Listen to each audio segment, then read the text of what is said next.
That grunt is the sound of fatigue and determination.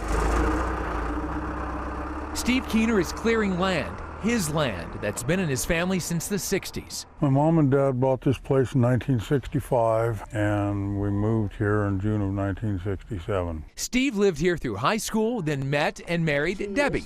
They moved in the very same house in 1973. A month ago today, their home was still standing, but Steve and Debbie were watching the Yarnell fire and the erratic winds driving it. When we were loading the car and the truck, the wind was coming from every direction.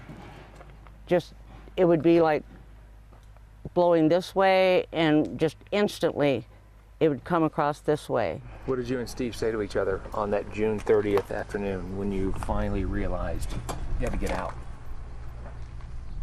What do we take? Yeah. Get the dogs. Get the photo albums. After gathering up all they could, Steve and Debbie finally had to evacuate. They came here, about a half mile away from their house, at a high point where they could look and see the trees on their property. From here, Steve thought that the fire would miss his house. We watched it come right through that canyon from up on the hill, that little draw there. That is, until the winds changed direction. Today, their house is gray paper shards of what used to be walls. It was completely swallowed by the Yarnell fire. Were you able to get all your photo albums? No.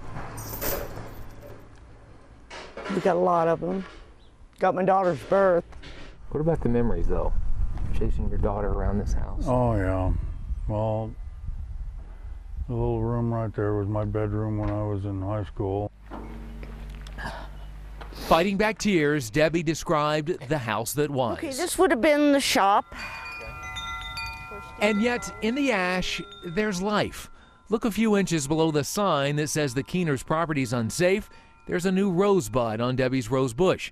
Her beloved 500-year-old oak trees are still green at the top, too. Figure if they've survived 500 years, this little fire's not going to kill them. Debbie and Steve had the same resolve about rebuilding, even with no insurance. We had none. It'll be up one way or another. Are you going to build it? I don't know if I have to. Okay. I'm not much of a carpenter. As you can see by the pile over there, I'm a welder, not a carpenter. I won't give up.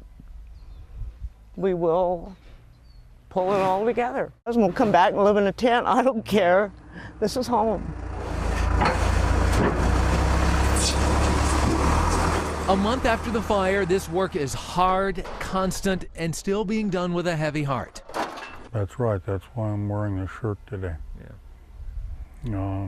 Everything that we had here is replaceable. 19 firefighters died in the Yarnell fire. I still got him to come home to. He's got me to come home to.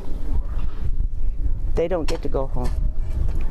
And that's just not right.